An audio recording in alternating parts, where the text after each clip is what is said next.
और अगर मुझे या मेरे पेरेंट्स में से किसी को कुछ होता है तो रात के 3:30 बजे मेरे घर में 20 से 30 पुलिस वाले आते हैं। मतलब एक अनऑफिशियल रेड होती है, पोड़ियां ला के चढ़ते हैं, मेरे घर के दरवाजे तोड़ दिए, सारा कुछ तोड़ दिया। सारे सामान को तोड़ फोड़ करने के बाद मेरे पापा को साथ में ले गया और साथ में उनकी बाइक भी ले गया। ठीक है, सोशल ब्लेड इसका गवाह है कि अगर डक्की भाई वर्सेस शाम इदरीस कंट्रोवर्सी ना हुई होती तो आज डक्की भाई ना होता। लेकिन अब आप सोच रहे होंगे व्हाई आफ्टर 7 years मैंने उस वक्त क्यों रिप्लाई नहीं दिया, क्योंकि उस वक्त no matter what I said आप लोग इतने ब्रेन वॉश हो चुके थे कि शाम इदरीस आपको एक बहुत बुरा इंसान लगता था। लेकिन इन द लास्ट 7 years डक्की की असलियत आप सबके सामने खुद ब खुद ही आ गई। आई ऑल्सो लेट एवरीथिंग गो, क्योंकि मैं सोचता था डक्की मैच्योर हो चुका है। जैसे ही वो बड़ा यूट्यूबर बना उसने छोटे यूट्यूबर्स को इंसान समझना ही छोड़ दिया। आज आपको वो बातें पता चलेंगी जो आपने 7 साल में कभी नहीं सुनी। Please make sure to watch this video till the end because all the hypocrisy is going to be exposed today. सबसे पहले तो यार ये देखो, ये कोई जाली चैट नहीं है, वेरीफाइड अकाउंट से है। मेरे को एक मैसेज आया, ठीक है, जिसमें मेरे को ये धमकी दी गई कि तुम्हें घर से उठा लिया जाएगा या तुम्हारे खिलाफ साइबर सिक्योरिटी फेक थ्रेट्स बनाई गई। और ऐसा कोई पहली बार तो हुआ नहीं है, ऐसा पहले कितने क्रिएटर्स के साथ हुआ है। और ये तीनों मुझे मारते जा रहे थे और वो वीडियोस बनाते जा रहा था। मुझे माफिया मांगने पे मजबूर किया, झूठी कस्में उठवाने पे मजबूर किया, फलाना फेमस यूट्यूबर तेरा अब्बू है। असल में सबसे पहले तो डक्की ने मेरी इन दोनों वीडियोस पर प्राइवेसी कंप्लेंट भेज दी अपने वॉइस मैसेजेस पर, ताकि मेरी ये वीडियोस डिलीट हो जाएं। और इसी वजह से मेरे यूट्यूब चैनल की भी अपलोडिंग डिसेबल हो गई थी। अस्सलाम वालेकुम ब्यूटीफुल पीपल। आज की वीडियो कोई क्लैरिफिकेशन वीडियो नहीं है, this is a wake up call. ये एक प्रूफ और फैक्ट बेस्ड वीडियो होगी ताकि आप समझ सकें कि 7 साल पहले कैसे आपको एक कंट्रोवर्सी में बेवकूफ बनाया गया था और पिछले 7 साल में असलियत में क्या क्या होता रहा है। इन 2017 ये सब तब शुरू हुआ जब डक्की ने मेरे ऊपर एक रोस्टिंग वीडियो बनाई। आज हम बात करेंगे शाम इदरीस की। वो वीडियो सिर्फ एक मजाक नहीं था, उस वीडियो में मेरी इज्जत, मेरी फैमिली की इज्जत, एक लड़की की इज्जत गिराई गई और इन सब बातों का मजाक बनाया। नहीं मतलब अब तू अपना सिलेंसर के अंदर डालेगा यार। कुछ लोगों को शायद इस बात का पता नहीं है, लेकिन इसका जन्म ना हाईवे पे हुआ था, क्योंकि इतना घटिया एक्सीडेंट अक्सर हाईवे पे ही होते हैं। पहले फजलुद्दीन आके इस बंदी से पूछेगा शादी कर ले, फिर आगे से ना इस बंदी ने भावड़ा हो जाना। इसकी सारी ऑडियंस इस बात का इंतजार कर रही है कि कब इसकी शादी होगी, कब इसकी सुहागरात का व्लॉग यूट्यूब पे चलेगा और कब इसकी पैंट छोलियां बंद होगी। उसके बाद डक्की ने ये क्लेम किया कि मैंने उसके यूट्यूब चैनल पर एक स्ट्राइक लगाई और उसका फेसबुक पेज उड़ा दिया। वैसे मुझे एक बात बताओ, एक बंदा जो आपकी बर्थ को एक एक्सीडेंट बोले, आपकी फैमिली के बारे में बकवास करे और आपके बारे में ये बोले कि आप और एक हिजाबी लड़की सुहागरात कब मनाओगे, तो आप कैसे रिएक्ट करोगे? क्या as a respectable Pakistani and a Muslim आप इस चीज के ऊपर हंसोगे, इसको रोज समझोगे, या फिर आप यूट्यूब और फेसबुक से रिक्वेस्ट करोगे कि इतनी गलीज वीडियो डिलीट हो जाए? ये बात सब जानते हैं कि फेसबुक और यूट्यूब सिर्फ एक स्ट्राइक पे किसी का भी पेज रिमूव नहीं करते। हाउएवर अगर आप अपलोड करते रहें ऐसा कंटेंट और ऐसी चीजें जो कम्युनिटी गाइडलाइंस के खिलाफ है, then Facebook will take action and remove your page. Ducky was uploading dirty things about me, my family, and that's why his page was removed. Ducky is absolutely right. उसने मुझे email भी की होगी, लेकिन मैंने उसे कोई रिप्लाई नहीं दिया क्योंकि मैं ऐसे इंसानों के मुंह नहीं लगना चाहता था। लेकिन वो रुका नहीं, फेसबुक पे, ट्विटर पे वो गंदी गंदी बातें लिखता गया just to get my reaction.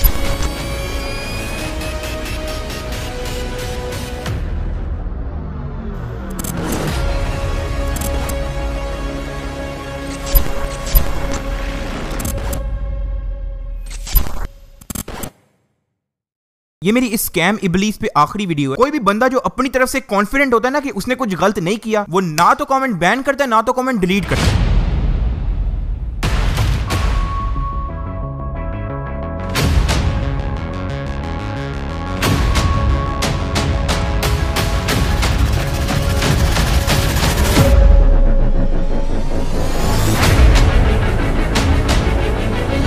अब मैं तुम लोगों को असली वजह बताता हूँ कि इसने फेक, स्क्रिप्टेड और ड्रामा जैसे लफ्ज क्यों बैन किए। क्योंकि इसके प्रैंक्स होते हैं फेक, इसके व्लॉग्स होते हैं स्क्रिप्टेड। कभी इसके घर रात को $10,000 पड़े होते हैं, या तो कभी रात को इसको भूत लड़ जाता है। अब 70% अवाम जिनको पता है कि ये एक चुटियापा है, वो नीचे कमेंट करती है कि एक फेक प्रैंक है, स्क्रिप्टेड व्लॉग है। लड़ाई शुरू हुए उन्होंने पिस्तौल कड्डी है, लेकिन एक किडनैपर रजब के पीछे वेट कर रहे हैं। जो रजब नू आके फड़न लगता है किडनैपर, ਐ ਦੰਦੀਆਂ ਕੱਢ ਰਹੇ ਜਿਹਨੂੰ ਪਿਛਲੀ ਵਾਰੀ ਕਿਡਨੈਪ ਕਰਕੇ ਜਿਹਦਾ ਬਦਲਾ ਲੈਣ ਆਏ ਨੇ ਮੁਨੀਬ ਉਹ ਇਹ ਵਾਲੀ ਕਿਡਨੈपिंग ਦੇ ਵਿੱਚ ਸ਼ੂਟਿंग कर रहे हैं। कोई भी बंदा जो अपनी तरफ से कॉन्फिडेंट होता है ना कि उसने कुछ गलत नहीं किया, वो ना तो कमेंट बैन करता है ना तो कमेंट डिलीट करता है। चोर और झूठे बंदे की निशानी ये है कि वो छुपने की कोशिश करता है। तो इनको धमकी लगाने के बाद, इनकी फैमिली को अगवा करने के बाद रिप्लाई क्यों नहीं दिया?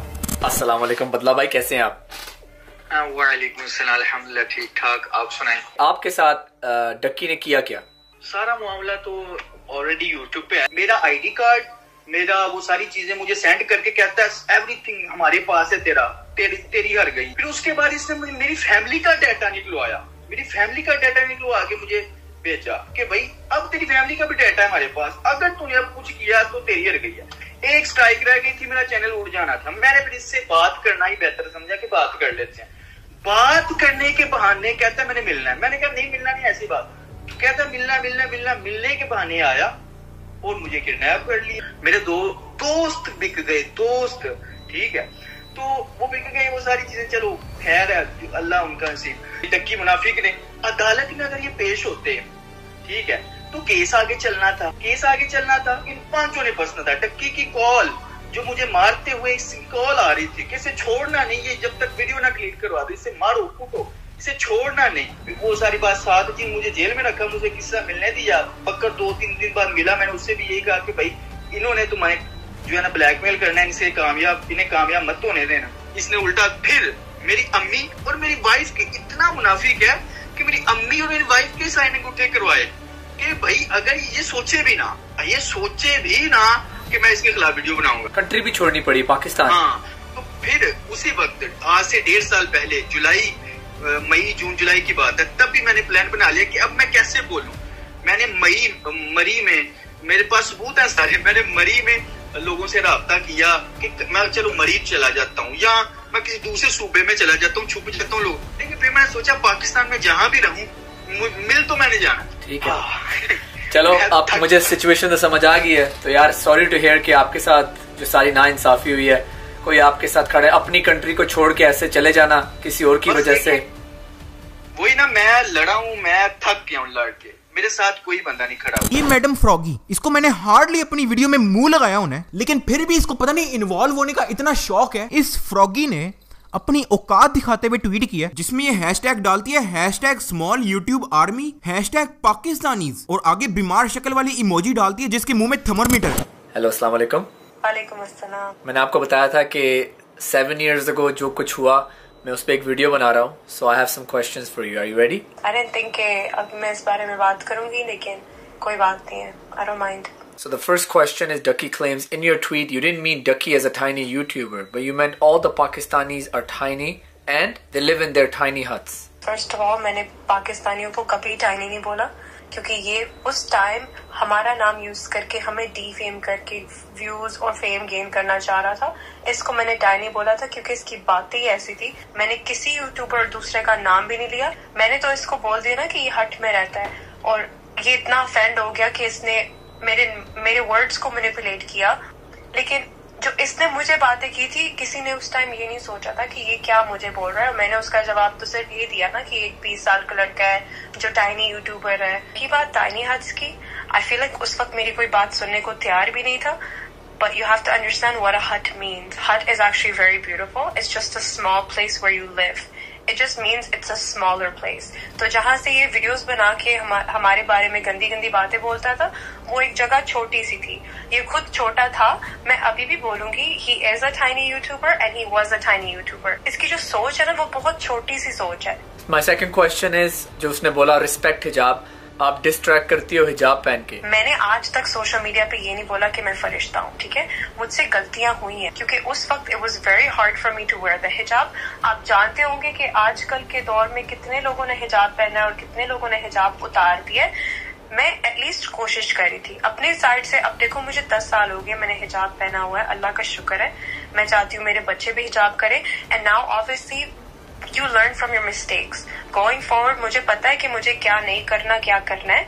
आप सीखते हो अपनी गलतियों से। I think as Pakistanis we should not support कि अगर आप हिजाब ना पहनो, सब कुछ देख लो, सब कुछ कर लो, लेकिन जो हिजाब पहन रही है, कोशिश कर रही है, उसको भी बोलो कि भाई उतार के करो वरना ना पहनो। तो अगर आप हिजाब के ऊपर उंगलियां उठा रहे हो ना, पहले आप अपने गिरबान में झांक के देखो कि आप किस तरह का इस्लाम फॉलो करते हो, आप किस तरह की गंदी गंदी माँ बहन की गालियां देते हो। कि जो अटैक हुआ तुम पे मीट एंड ग्रीट, और फिर बाद में बोला गया कि वो सिर्फ एक थप्पड़ था, मुक्का नहीं था या कुछ भी नहीं था। वो जो मैंने वीडियो बनाई थी ना, हमारे आसपास जितने भी लोग थे, जैसे फेलो यूट्यूबर्स थे, कुछ फैमिली मेंबर्स थे, मैंने वो वीडियो हरगिज नहीं बनानी थी, ठीक है। वीडियो बनानी पड़ी just to explain my side of the story. मैंने सोचा कि शायद maybe if I tell people कि ये बहुत अब एक्सट्रीम लेवल तक जा चुका है, maybe people will understand कि this is gone to a very extreme level, ठीक है। लेकिन जो वो वीडियो बन गई थी, लोगों ने बोला मेकअप लगा दिया तुमने, तुम्हें पंच नहीं मारा, थप्पड़ मारा था। हेटर्स बनाए गए ना हमारे खिलाफ, उनको इतना ब्रेन वॉश किया गया है, उनके दिमाग में एक औरत को थप्पड़ पड़ जाए वो ठीक है, लेकिन मुक्का पड़ जाए और वो मुक्का बोल रही है तो शी इज अ लायर। माफी अल्लाह से आप मांग सकते हो, लेकिन मैं इंसान हूँ, मैं उन लोगों को माफ नहीं करूंगी जिन्होंने मेरे अटैक होने पर कैश इन किया, वीडियोस में एड्स डाल के, व्यूज डाल के घर लेके गए। That's absolutely not okay. One thing I want to say is I salute Shamir Abbas Shah because he's always been there through our hard times, even our good times. आपको फिर ऐसे पता चलता है कि दोस्ती कैसे होती है। मेरे लिए सबसे दुख और हॉट टाइम पता है क्या था? जब कराची की एक मीट एंड ग्रीट पे किसी इंसान ने फ्रॉगी को उल्टे हाथ का मुक्का या थप्पड़ मारा, और ये बात मैंने जब पब्लिक में प्रूव करने की कोशिश की तो इसके और इसके दोस्तों ने ये बोला कि शाम झूठा है, क्योंकि शाम कहता है कि मेरी बीवी को एक मुक्का पड़ा है, लेकिन वो मुक्का नहीं एक थप्पड़ था। शायद उस वक्त आप लोग थोड़े यंग थे और इमेच्योर थे। अब आप मुझे एक बात बताओ, अगर आपकी बीवी आपके साथ कहीं बाहर पब्लिक में है और कोई इंसान उसको एक थप्पड़ या मुक्का मारता है, इज इट ओके? अगर उसने मुक्का नहीं मारा, सिर्फ एक थप्पड़ मारा है,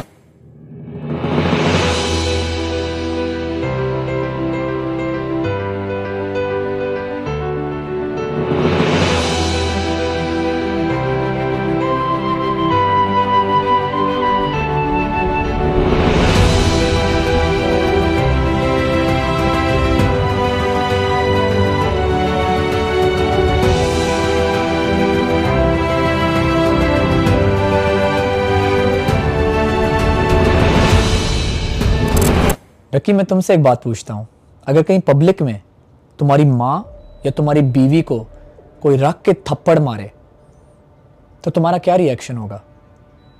शायद मेरी ये बात भी तुम्हें बुरी लग रही होगी। Guess what, I went through that emotional experience. मेरी बीवी को थप्पड़ मारा गया था। अब आप सबको ये वीडियो तो याद होगी।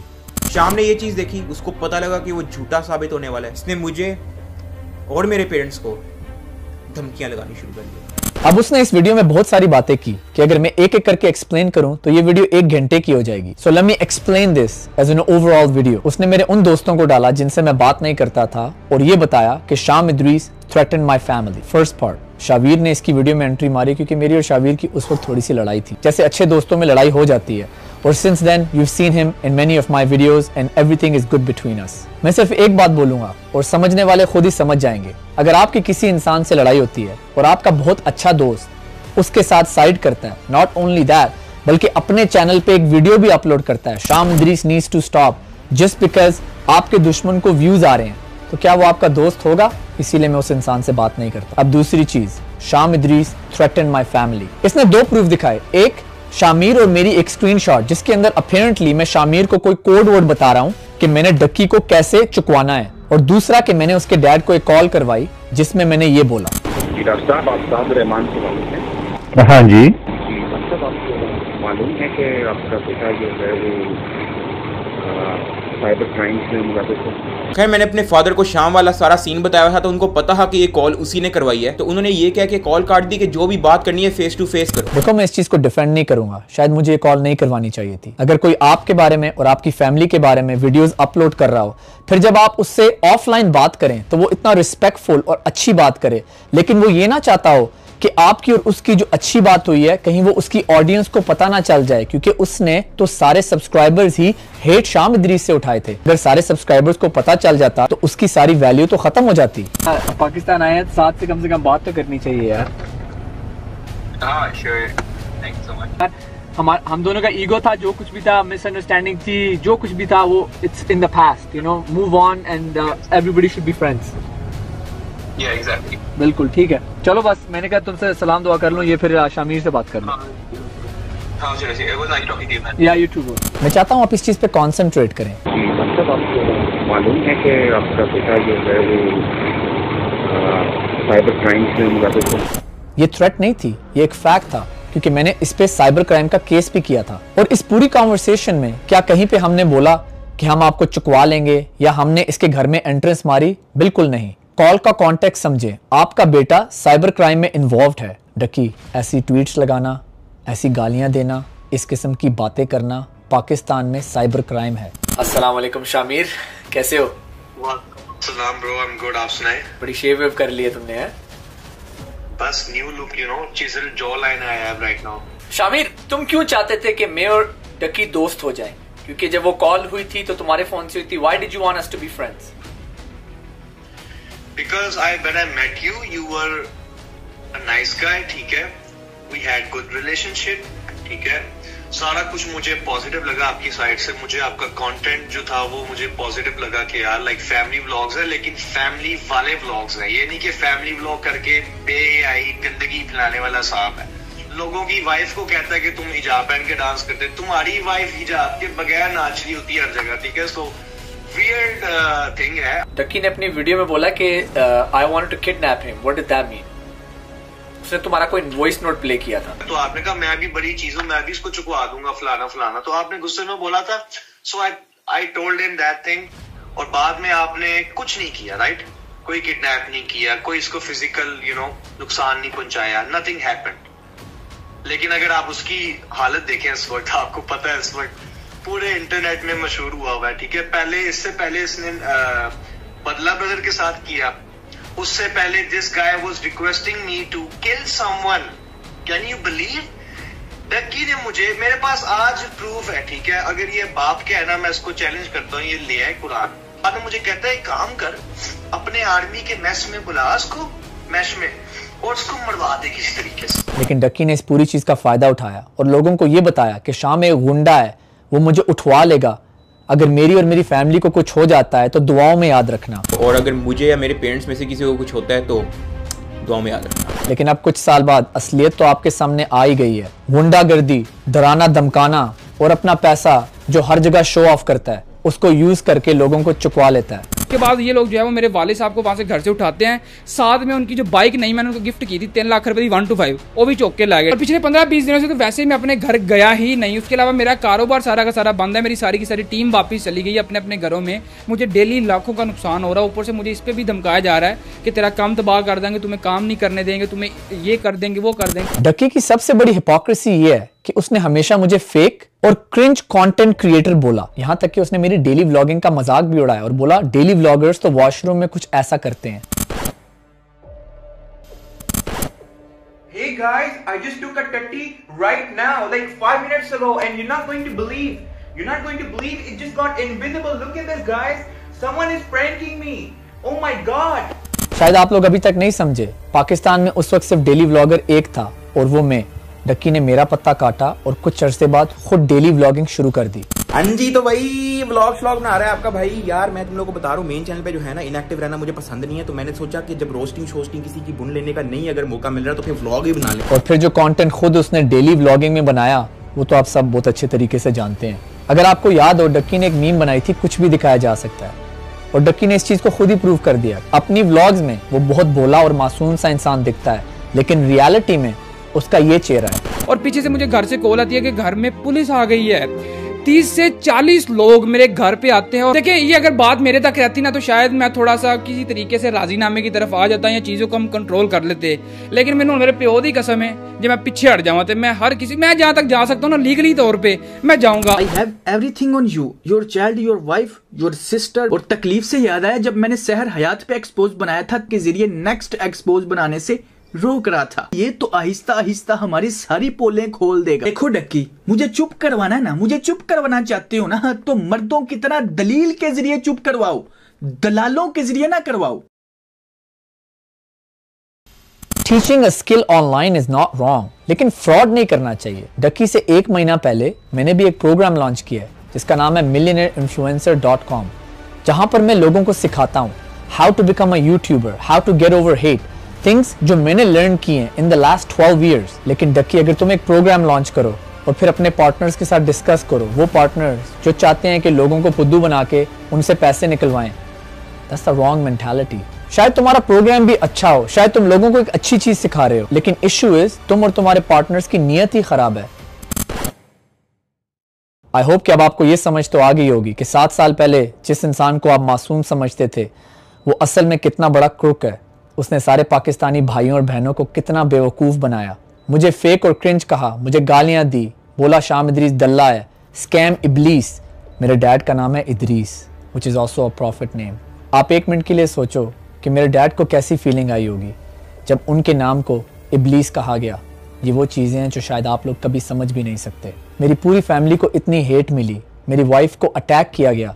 जिस कंटेंट को वो क्रिंज कहता था, जिस कंटेंट का वो मजाक उड़ाता था, आज उससे 10 गुना बुरा कंटेंट वो खुद बनाता है। चलो, मुझे तो वो बाहर का समझता था, एक कनेडियन पाकिस्तानी, लेकिन ये देखो कि वो अपने पाकिस्तानी यूट्यूबर्स के साथ करता क्या है। मैंने 7 साल पहले सब्र करके सब कुछ अल्लाह पे छोड़ दिया, यहाँ तक कि इससे सलाम दुआ भी शुरू कर दी। And over the years I have always been nice to him.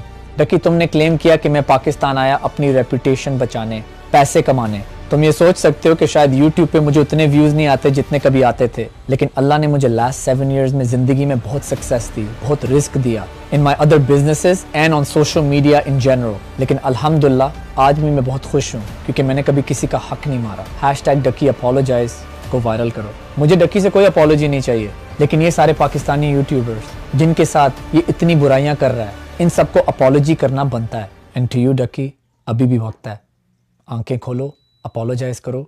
अगर इनमें से भी किसी और ने सब्र कर लिया, so this time you will be finished. जो सताता है चुप हो जाओ, जो सताता है चुप हो जाओ। अल्लाह की कसम, आप ऐसी ताकत बनोगे कि पहाड़ भी रास्ता देंगे। सब्र इंसान की सबसे बड़ी ताकत है। सब्र इंसान की सबसे बड़ी ताकत है। सब्र इंसान की सबसे बड़ी ताकत है।